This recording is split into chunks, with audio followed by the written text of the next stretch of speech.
Ótimo. Então, vamos lá. A gente vai começar falando o que é literatura, né? Então, vamos aí conceituar o que é literatura. Alguém quer ler para mim, por favor? Eu leio. Tá bom. Quem? Beatriz Cardoso. Tá, Beatriz, lê para mim, então, por favor.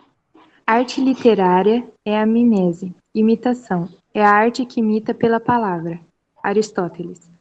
É saber usar a língua artisticamente, deixando transparecer a beleza, a harmonia e o estilo próprio dentro de cada autor. Escrever um texto em busca da beleza estética dentro de um contexto. Perfeito, obrigada.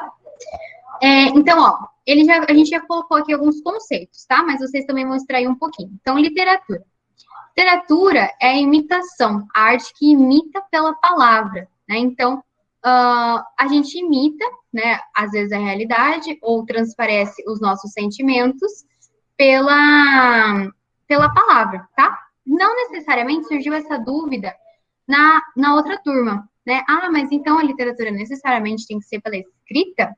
Não necessariamente tem que ser pela escrita, né? Se a gente for parar para pensar um pouquinho, até comentei com eles daquela série da Cidades Invisíveis, né, que tá agora na Netflix. Não sei se vocês estão assistindo. Aquela série é sobre o folclore brasileiro, certo? Às vezes, né, no começo, assim, a gente não conhecia o folclore brasileiro por algo escrito, igual tem hoje, né? Você consegue ler o livro. Não, era uma coisa falada, né? As lendas... Ih, sumiu de novo? Tudo preto? Voltou? Tá. Então, não necessariamente eu preciso escrever aquilo, tá? Eu também posso ter passado isso pela fala, né? Uma lenda, a mitologia, eram contadas antigamente, né? As histórias no começo, né? A gente pensar um pouquinho na história. As praças gregas, que eles iam e se reuniam e falavam, e aquilo ia passando, e passando, e passando. Aquilo era registrado não necessariamente pela escrita, mas a gente tinha o registro daquilo, tá? Então, é isso. Depois, a gente falou, então, a língua artisticamente. Por que usar a língua artisticamente? Qual será que é a diferença entre usar a língua artisticamente e não? Aqui é que a gente tem uma liberdade maior, né? Já que é uma arte, a arte eu tenho uma liberdade maior. Vou deixar um questionamento aqui para vocês. Não vou responder, que é uma coisa só para vocês mesmo, mas eu quero que vocês respondam, só para ver. Mas não vou responder. Não tem certo, não tem errado, nada. Só quero entender mesmo. Me falem, vocês acham que a arte em si, não só a literatura, mas a arte em si, ela tem total liberdade? Quero saber. Só um pensamento crítico aqui pra gente. Vocês acham que a arte... Sim. Ela tem muita liberdade, ela tem total liberdade, porém, é necessário saber até onde vai esse limite. Porque, por exemplo, eu faço parte de uma companhia de teatro. E muitas vezes, quando a gente vai montar a peça, a gente tem que pensar, tá, a gente vai falar desse assunto, mas a gente tem um limite, porque nem sempre a gente domina totalmente aquele assunto. Então, a gente precisa estudar aquele assunto, para daí poder ter 100% de liberdade de falar, não, é assim, assim, assado, a gente pesquisou, a gente tem fonte, porque senão os juízes, no caso, em festival e tudo mais, eles vão questionar, tá, mas vocês tiraram essa informação da onde? Da onde surgiu isso? Então a gente tem liberdade, mas atualmente nem tanto. É muito politizado o teatro brasileiro. Eu falo do brasileiro, assim. Já tive contato com teatros exteriores do restante da América Latina. E o brasileiro, ele é muito político. Então nem sempre a gente tem total liberdade. Legal, gostei. Muito bom. Gostei. A Bia colocou aqui muito interessante. Ela é limitada pelos preconceitos e tabus estabelecidos desde a antiguidade. Interessante. A Bia acha que o limite, na verdade, é o preconceito. Ela vai até onde o preconceito começa. E intensificado pela política, ela acrescentou. Então, a maioria das pessoas acha que não é totalmente, né? Tem liberdade, aquela coisa, tem, mas não tem. Né? Tem liberdade, mas não tem. Legal, tem isso. Eu queria ver mesmo o que vocês achavam, tá bom? Interessante mesmo esse posicionamento de vocês, né? Então, a gente tem uma liberdade, mas ao mesmo tempo a gente não tem uma liberdade. Interessante. Então, a gente usa artisticamente essa linguagem, deixando transparecer, então, a beleza, a harmonia e o estilo próprio dentro de cada autor. Né? Cada um tem o seu jeito de escrever.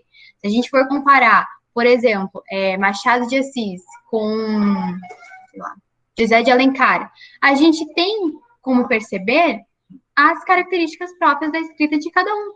Né? Cada um transparece aquilo de uma maneira. Certo? E até mesmo com vocês. Por exemplo, se eu falar para vocês escreverem a mesma coisa, sei lá, eu quero que vocês falem, sei lá, sobre uma planta. Eu vou dar uma imagem de uma planta para vocês aqui. E aí eu peço para vocês descreverem aquela planta. Cada um vai descrever de um jeito.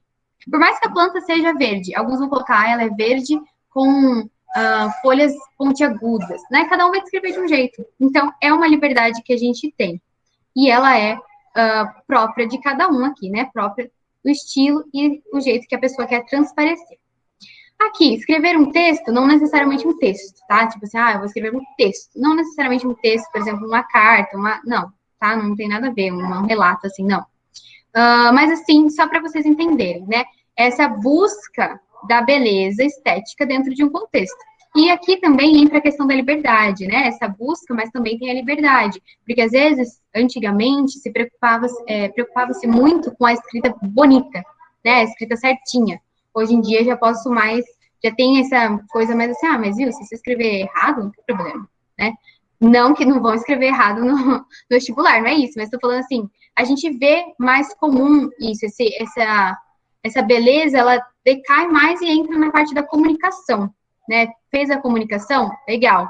Tá, ok. Então, é interessante. Até se vocês verem, por exemplo, placas de vendas, assim, terrenos, baldios, muitas vezes a gente vê placas com erros, né? Mas você percebe que a pessoa conseguiu a comunicação, então ela não se preocupou com a beleza. Mas é isso.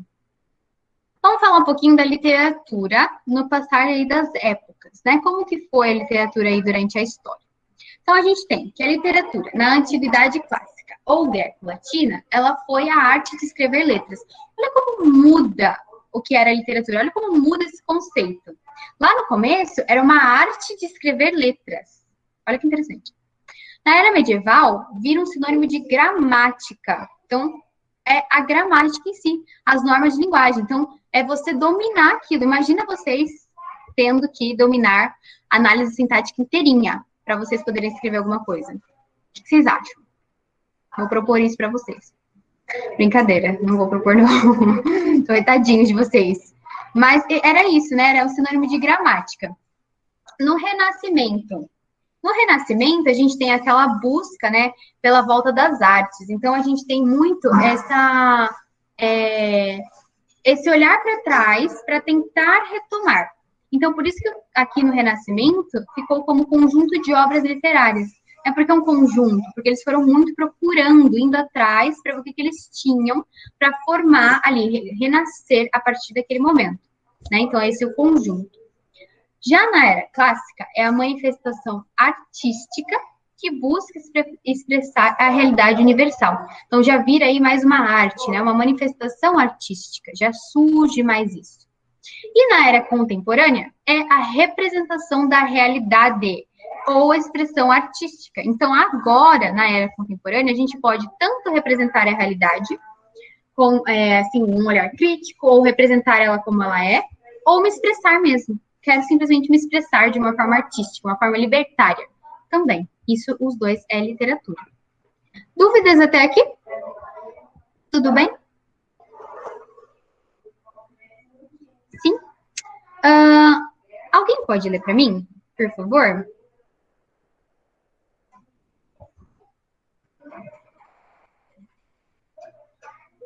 Tudo bem? Vou escolher alguém. Tantas pessoas falando, vou ter que escolher. Mari Lúcia, será que você pode ler para mim, por favor? Se não quiser, não tem problema, tá bom? Eu leio. Eu? Quem? Maria Lúcia. Tá, então sim. Alguns conceitos sobre literatura. A literatura é a expressão da sociedade como a palavra é a expressão do homem. Luiz de Bonald. O poeta sente as palavras ou frases como coisas e não como sinais, e sua obra como um fim e não como um meio, como uma arma de combate. Jean Paul Sartre. Tá, ótimo. Então, ó, a partir daqui, né, então a gente tem dois conceitos do que é literatura. O primeiro fala que é a expressão da sociedade. Então, a palavra, assim como a palavra é a expressão do homem, né? Então ele faz uma comparação ali. É a expressão da sociedade, como a palavra é o jeito de se expressar do homem. E o outro fala que o poeta sente as palavras. Ele sente as frases como coisas e não como sinais. E a sua obra como um fim e não como um meio. Então, é como se fosse uma arma de combate. Já vamos falar um pouquinho sobre cada um desses conceitos, tá? Mas eu quero saber agora de vocês o que é literatura para vocês. Eu quero que vocês tentem conceituar a literatura. Na vida de vocês, o que é isso, a literatura? O que vocês acham? O que vocês também conseguem entender disso, desses dois conceitos?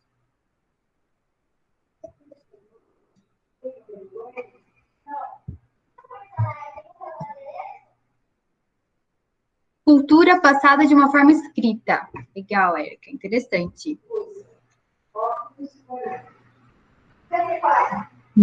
Que mais, gente? Podem ir mandando.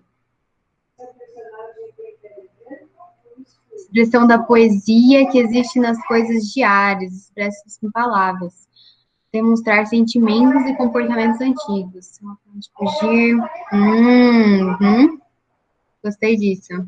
Eu gostei, achei interessante essa frase, Emily. É uma forma de fugir da nossa realidade ou entrar ainda mais a fundo nela. Nossa, muito interessante, gostei muito. Porque a gente pode tanto fugir, né, de uma realidade, quando, por exemplo, quando a gente lê livros, assim, exemplos de ficção científica, né, a gente pode fugir, acaba lendo ali umas coisas que ainda nem existem, você vai imaginando, vai desenvolvendo o seu pensamento a partir daquilo, e aí você vai criando na sua cabeça, ou entrar mais a fundo nela. Por exemplo, se eu pegar um livro que descreve a realidade, um livro que conta sobre uma época, eu consigo entrar mais ainda. E não necessariamente só de hoje, né? Pode ser de outros tempos, outros períodos, igual várias pessoas colocaram aqui também. Uma forma de compreender o mundo. Expressão, sim. É uma maneira de se expressar, sim. Perfeito. Perfeito, gente. Isso aí. Então, como ele fala aqui, né? No primeiro, ele fala que é uma expressão, então. Expressar-se. A literatura é expressar-se. E no outro, ele já fala mais essa questão dos sentimentos, né? Você sentir, você sente aquilo e deixa fluir. É isso. Ótimo. A importância da literatura. Então, a literatura. Ele fala aqui. Representação da realidade. Então, a importância da literatura para representar a nossa realidade. Representar a nossa vida e representar a nossa sociedade. Né? Então, aqui eu posso tanto representar a realidade de algo, por exemplo, a realidade dos moradores de Sorocaba, né? A realidade da vida. Eu posso representar a minha vida, ou eu posso representar a vida do coletivo. Por exemplo, a representação da vida de quem mora, dos meus vizinhos aqui, da nossa rua. Ou não, a minha vida, a representação da minha vida, o que eu sinto. Representação da sociedade, né? Então, a nossa sociedade, como é a sociedade brasileira hoje? Vou representar isso. Como é a nossa sociedade atualmente? Posso também interpretar socialmente, né? Então, gerar uma interpretação social. Eu interpreto aquilo, e eu coloco aquilo na literatura. Análise de uma sociedade e dos indivíduos. Então, vou analisar as pessoas do cursinho, tá? Vou analisar as pessoas do cursinho. Aí eu faço uma análise da gente, certo? E potencial de construção de pensamento crítico. A literatura também gera um pensamento crítico, né? Quantos livros a gente não lê que a gente termina e fica assim, nossa, se questionando, sabe? Para pra pensar, nossa, mas era assim mesmo? Nossa, mas isso faz todo sentido, mas eu deveria aplicar isso na minha vida? Né? A gente começa a gerar uma crítica mesmo. Tudo bem até aqui? A Ellen perguntou, a pintura é uma forma de literatura? Carol, me ajuda aqui. Não sei responder isso daqui perfeitamente. Será que você pode me ajudar? A pintura, ela pode ser lida em alguns contextos, mas é uma forma de arte, no geral, a arte gráfica, né? Como literatura, talvez não. Literatura, a gente fala que é muito música, teatro. Um exemplo de como as pessoas entendiam certas histórias no começo, né? A gente visse a arte rupestre, ela transmitava uma história, né?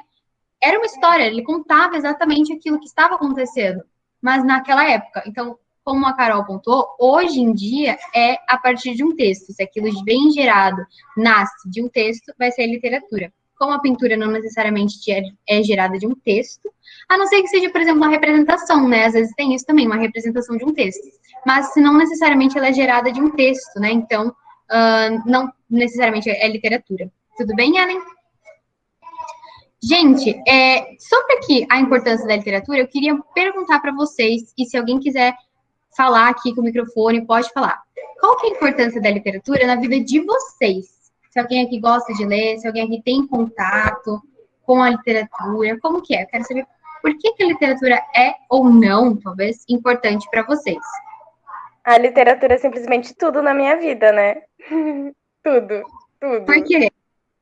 Eu sou muito... A Carol falou, a outra turma deu vários exemplos sobre obras clássicas, assim, de vestibulares, né? Mas foi o que, acho que a Bia falou, da literatura fantástica, né? O preconceito, qual que é o preconceito, né? Então, assim, também esse tipo de literatura não é, nossa, por que você está lendo isso, né? Não.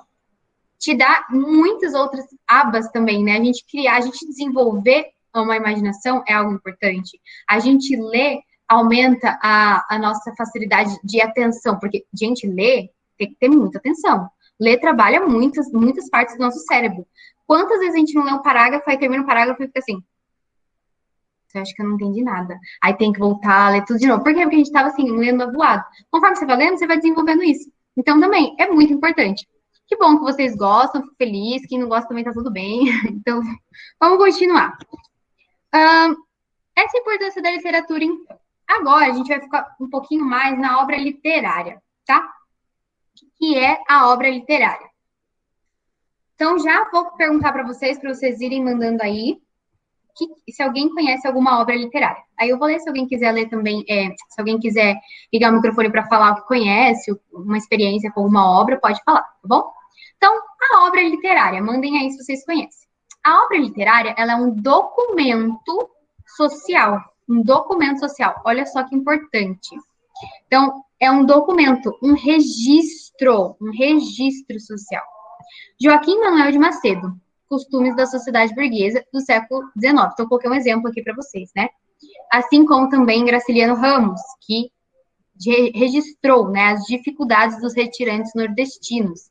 Então, olha só, registro, documentação do quê? Dos costumes de uma sociedade, documentação das dificuldades dos retirantes, documentação do que aquela sociedade estava passando, o que estava acontecendo, daquela guerra, é uma documentação, é um documento social. Então, a gente registra e aí se forma uma obra literária, tá?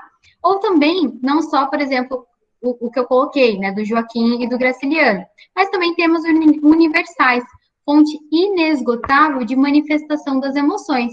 Eu registrar uma emoção, eu registrar o que eu estou sentindo naquele momento, também é um documento. Eu estou me documentando, nada mais é do que um documentário sobre mim mesma, eu estou me documentando, né? Eu vou documentando o que eu estou sentindo. E assim vai. Então, na verdade, eu tenho duas perguntas para vocês. Se vocês conhecem alguma obra literária, e, além disso, se vocês conhecem alguma obra literária, eu queria saber se vocês costumam registrar o que vocês sentem. Se alguém aqui faz diário, se alguém aqui simplesmente registra, né? Porque o registro é muito importante. A gente registrar certas coisas deixa aquilo marcado, né? Então, é interessante. Não sei se vocês fazem registro, mas mandem aí. Eu Sou Malala. Sim, nossa, esse livro é super legal. Sim. O Triste Fim de Policarpo Quaresma. Uhum. Eu acho esse livro tão engraçado. Memórias Póstumas. Uhum. Só as que tem na escola. Cortiço, uhum. Um sarau, o sarau do Cortiço, que legal. Uhum, eu também já vi um sarau do Cortiço, acho muito interessante. Registro em forma de... Você registra em forma de poesia, que legal, Bia! E às vezes escrevo algumas. Que legal, Thales. Nossa, gostei. Eu também, eu fazia poesia. O que é literatura canonizada? Alguém sabe o que é literatura canonizada? Voluntário de plantão? Não? Ninguém sabe o que é literatura canonizada? Ninguém conhece? Nunca ouviram falar? Não? Emily, Emily Lopes, será que você consegue ler para mim, por favor? O que é cânone? Oi. Oi. Sim, aqui só a tela tá... Ah, não, voltou. Na literatura é um conjunto de livros considerados como referência num determinado período, estilo ou cultura. Macunaíma, é isso mesmo? Tá. De Mário de Andrade ou Grande Sertão, Váridas. Ou de Guimarães Rosa. Podem ser considerados obras cânones da literatura brasileira. Muito obrigada, Emily. Isso, exatamente. Então, oi? Vamos ver? Nada não. Tá bom. Então, para quem não sabe o que era a literatura canonizada, é isso, tá? A literatura é um conjunto de livros, né? A literatura é um conjunto de livros que a gente considera uma referência. Eles geram uma referência de um determinado período, de um estilo ou cultura, tá? Então, quando a gente tem livros que geram essa referência, por exemplo, a cultura da sociedade em tal época, né? Não necessariamente ele está transcrevendo uma realidade. Por exemplo, assim, eu estou transcrevendo exatamente como é a minha casa. Ela é dessa cor, ela tem isso. Não necessariamente é assim, porque na literatura a gente tem muito nosso ponto de vista, a gente tem muitos nossos sentimentos, é muito libertário isso, né? Então você consegue escrever, transcrevendo uma realidade, mas você coloca a sua opinião no meio. Então não necessariamente é a realidade, porque assim, tem livros que são da literatura canonizada, que são de uma determinada época, que representam, por exemplo, os sertões, que representam aquilo, que seguem aquela realidade, mas assim, elas partem de uma opinião, partem de um ponto ali. Então, não tem problema, tá? Não é porque precisa ser exatamente aquele período, aquela cultura. Não, às vezes tem esse negócio também de ficar tendenciando para um lado para o outro, tá? Mas isso não deixa de ser literatura canonizada. Por quê? Porque eu consigo tirar daquela literatura essas referências, eu consigo tirar essas características de um período, ou de uma sociedade, ou de um estilo, enfim, tá? Eu consigo ver isso, tá bom? Depois, agora, tudo bem até aqui, conseguiram entender? Qualquer coisa pode me parar e perguntar. Vamos falar um pouquinho de linguagem. O que é linguagem literária e o que não é linguagem literária? Linguagem literária. A gente fala que a linguagem literária ela é uma linguagem conotativa. Coloquei algumas características aqui. Uma linguagem conotativa, uma linguagem pessoal, uma linguagem que contém sentimentos. Já a linguagem não literária, ela é uma linguagem denotativa, uma linguagem impessoal e uma linguagem informativa, tá? Vamos falar um pouquinho mais agora. Então, qual que é a diferença, então, entre eu ler um texto e eu identificar nele que ele é literário e eu ler um texto e eu identificar nele que ele não é literário? Como que eu sei? No texto literário, eu dou uma ênfase na expressão. Eu vou me expressar. Lembra que a gente viu agora dos conceitos da literatura? Eu me expresso, né? A literatura é isso, é expressar-se. Então, eu foco nisso. Já o não literário, eu não vou focar em ficar me expressando. Eu vou focar no conteúdo, que foi o exemplo que eu dei. A batida do carro, por exemplo. Ou então, a minha casa. Eu vou focar no conteúdo dela. Quando eu vou vender uma casa, eu tenho que focar no conteúdo da casa. Porque a pessoa quer saber quantos quartos tem. Tem banheiro? Se não tem? Se tem quintal? Se não tem? Se tem churrasqueira? Se não tem? Tudo isso, né? Então, eu tenho que focar no conteúdo, não ficar me expressando. No texto literário, a linguagem, ela é conotativa, enquanto que o não literário é denotativa. Por quê? Porque o texto literário, eu tenho uma liberdade maior. Eu escrevo usando figuras de linguagem. Eu escrevo com uma liberdade poética, por exemplo. Já no texto não literário, eu tenho que escrever literalmente. Literalmente. A palavra tem que significar literalmente o que ela deve significar. Eu não posso, já juntando aqui, com o último pontinho dos dois, eu não posso gerar uma ambiguidade no texto não literário. Porque imagina eu relatando uma batida de carro e eu colocando uma palavra que gera ambiguidade. Aí a pessoa tá lendo e vai falar assim, mas eu não entendi, então a batida foi assim ou foi assim? Porque tem uma ambiguidade. Ou uma dupla interpretação. Não tem como, porque daí vai gerar isso, né? Eu preciso ser precisa na minha linguagem. Já o texto literário, eu posso ter ambiguidade sim, e até posso usar isso como recurso criativo. Quantas vezes a gente não lê alguma coisa que gera ambiguidade de propósito, para a gente, sei lá, por exemplo, rir, né? Às vezes é para você rir, ou às vezes é para você ficar curioso. Então, tem aquela ambiguidade especificamente para gerar um recurso ali para você sentir alguma coisa. Que mais?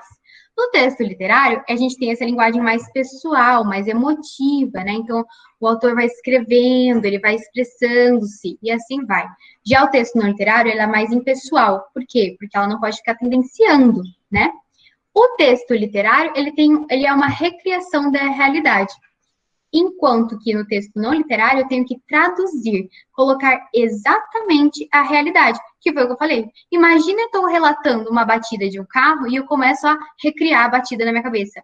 Ah, mas aí foi assim, mas aí de repente veio um OVNI, e aí desceu um ET, e aí ele apareceu. Não tem como, né? Enquanto que no outro, eu vou, no texto não literário, eu vou só colocando ali exatamente, a batida aconteceu assim, o carro chegou assim, pela esquerda, e assim vai, entendeu? Essa é a diferença, então. Dúvidas até aqui? Tudo bem? Estão entendendo? Bom, agora a gente vai fazer uma atividade, tá? Temos 2 textos aí. Queria 2 pessoas. Érica, consegue ler para mim o texto 1, por favor? Consigo, professora. Tem como aumentar um pouquinho o zoom da tela? Acho que tem. Calma aí. Melhorou? Ou mais um pouquinho? Agora melhorou. Diariamente, 2 horas antes da chegada do caminhão da prefeitura, a gerência de uma das filiais do McDonald's deposita nas calçadas dezenas de sacos plásticos recheados de papelão, isopor, restos de sanduíche. Isso acaba propiciando uma lamentável banquete de mendigos. Dezenas deles vão ali revirar o material e acabam deixando os restos espalhados pelo calçadão. Perfeito.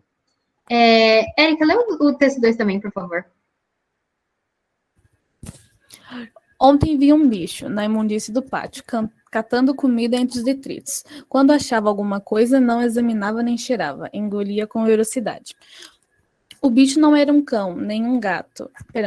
Nem um gato. Não era um rato. O bicho, meu Deus, era um homem. Ótimo. Perfeito. Então, ó, temos 2 textos, tá? O texto 1 e o texto 2. Quero que vocês mandem aqui para mim, ou falem também, não tem problema. Qual texto é literário, qual não é literário, ou se os 2 são literários, enfim. Quero que vocês me falem se é literário ou não. Texto 1 é literário ou não literário? Texto 2 é literário ou não literário? Me mandem aí.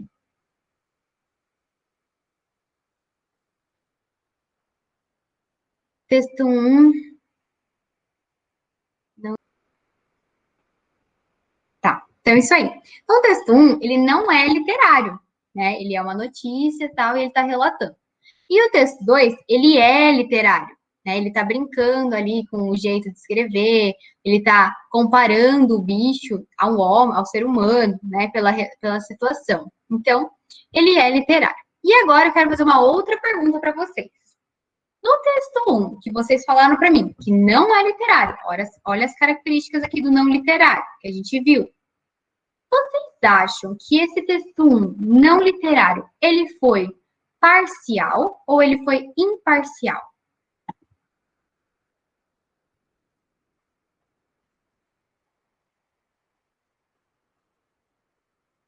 Vocês acham que ele foi tendencioso, não foi? O que vocês acham?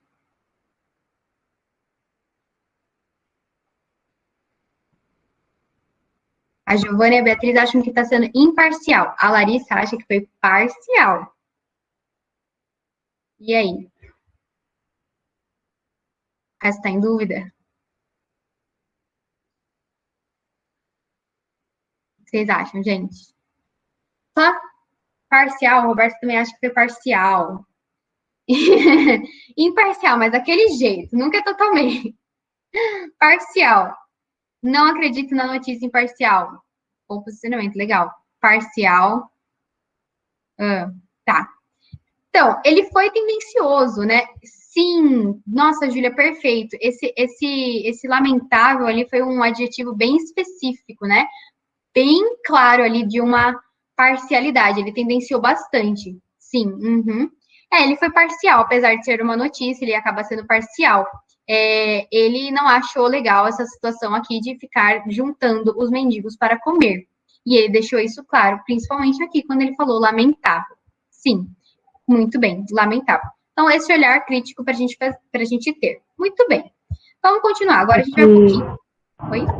Isa, o que foi falado na outra aula também é que o texto, na outra turma, o texto, ele culpa os mendigos por estarem ali. Não o McDonald's por jogar lixo na calçada. Por jogar lixo. Uhum. E ele deixa isso bem claro, né? Ele coloca isso bem claro. Isso acaba propiciando, né? Ou seja, não é a fome, e sim o fato deles ficarem jogando ali, né? Então, ele faz essa relação. Perfeito. Belezinha. Agora a gente vai um pouquinho mais rápido, que uma parte de gêneros literários é tranquilo. Mas qualquer dúvida que vocês tiverem, depois vocês mandam uma mensagem. Então, a gente fala aqui, gêneros literários. Todos os gêneros, porém, partem de uma classificação padrão, adotada desde a antiguidade. A gente tem, então, épico, lírico e dramático. Hoje em dia, a gente tem também o gênero narrativo. E do narrativo, a gente tem subgêneros também, tá? No gênero lírico, a gente tem o poeta exprimindo seus sentimentos íntimos, exprimindo as suas emoções, né? Então, ele vai colocando, ele vai registrando o seu universo interior. A palavra lírico provém do latim e tem o sentido de lira, que é o instrumento mais comum na Grécia Antiga, com o qual se imprimia um tom melódico à poesia da época, né? Então, aqui, qual que é o foco, então, do gênero lírico? É a subjetividade do autor. O autor, ele é subjetivo e ele vai escrevendo conforme o seu eu interior, né? A sua intimidade, tá? Aí a gente tem a diferença aí entre o autor e o eu lírico. Qual que é a diferença entre o autor e o eu lírico? Ele fala aqui, também temos outras denominações para chamar de eu lírico, pode ser eu poético e sujeito lírico. O termo mais conhecido é eu lírico mesmo, né? Mas o que é? É como se eu tivesse um narrador do poema. Não necessariamente a pessoa que está narrando o poema é o autor. Não sei se vocês conhecem Fernando Pessoa. Não sei se vocês já leram Fernando Pessoa. Mas quem leu Fernando Pessoa sabe que ele tem o jeito dele de escrever, ele como Fernando Pessoa, e ele tem o jeito dele como escrever nos seus heterônimos. E cada heterônimo dele escreve de um jeito próprio, com uma característica própria. Cada um é o eu lírico próprio, percebe? Não necessariamente quando ele está escrevendo, não necessariamente ele está escrevendo como Fernando Pessoa. Às vezes ele escrevendo como um heterônimo dele, que tem uma característica própria. Então, ali é o eu lírico. Ele não necessariamente é o autor real do poema, apesar dele estar escrevendo. Pesquisem depois Fernando Pessoa para vocês verem várias obras dele. Coloquem os heterônimos dele e ele, para vocês verem essa diferença. Porque apesar dele estar escrevendo, não era ele quem estava, assim, não era ele como eu lírico ali. Não era o jeito dele que estava transparecendo ali no poema, tá? Então, o eu lírico, ele é a voz que fala no poema. É a voz que fala, não necessariamente é o autor. Às vezes não é o autor, às vezes é esse, por exemplo, o heterônimo dele. Eu vou escrever como se eu fosse outra pessoa, vamos supor, tá? No gênero dramático, a gente já sabe, né? Ele teve início aí na Grécia Antiga, ele fala que possivelmente nas festas de Dionísio, deus do vinho, e essas obras, elas são especialmente criadas para serem exibidas em montagens teatrais, né? Por exemplo, Shakespeare, né? Ele escrevia gênero dramático. Hoje é mais complicado distinguir um drama de outro gênero da literatura, porque se generalizou a prática de converter qualquer produção literária em roteiro. É que a gente estava falando. A gente pega um livro, já virou filme, já virou série, isso e aquilo. Então, mas vem baseado aí nas peças teatrais antigas lá da Grécia. Gênero épico. O gênero épico, ele vem do grego epos, epos, que significa verso, e poiô, que significa faço. E faz referência à narrativa feita em forma de versos. Então, uma narrativa feita em forma de versos. Geralmente conta história de fatos grandiosos e heróicos sobre a história de um povo. Não sei se alguém conhece, mas Os Lusíadas é uma representação perfeita do que é um gênero épico. É uma narração feita em versos, a maior que tem, né, da língua portuguesa, e ele conta ali um fato grandioso, né, então, sobre a história lá dos portugueses. Quem quiser, dá uma olhadinha depois nos Lusíadas, para vocês pegarem umas informações para ver exatamente o que é esse gênero épico, tá bom? Vocês vão conseguir identificar bastante. Não sei se vocês conhecem os Lusíadas do Camões. E, por fim, a narrativa. O gênero narrativo, a gente tem o autor que estrutura a história, que quase sempre é em prosa, e ele pode se inspirar tanto em eventos reais ou uma ficção mesmo, ele cria ali conforme a realidade dele, tipo jogos vorazes, vamos supor. Nessa modalidade, as cenas se desenrolam de forma consecutiva, né? Então vai acontecendo ali no espaço e no tempo. Pode ser classificado em outros subgêneros, que foi o que a gente viu. A narração é uma árvorezinha com várias ramificações. Dentro da narração, a gente tem também romance, conto, crônicas, novelas e muito mais, né? Que eu coloquei aqui. Romances, novelas, contos, crônicas, fábulas, tudo isso é parte da narração e cada um deles tem um jeito próprio de se escrever. Tudo bem, gente? Tudo bem? A aula? Peraí, vamos ver. Alguém mandou uma pergunta ali? Não. Evelyn, não necessariamente, tá bom? Não necessariamente, tá? Foi o jeito que o Camões escolheu de escrever, mas não necessariamente tem que ser assim, entendeu? Tudo bem? Alguém tem alguma dúvida, alguma coisa para acrescentar? Tudo bem? Então tá bom, gente. Espero que vocês tenham gostado, que esteja tudo ok. Semana que vem não nos veremos, né? Semana que vem é com a Carol para a roda de vocês. E qualquer coisa, estarei aqui para tirar dúvidas de vocês e conversamos lá, tá bom?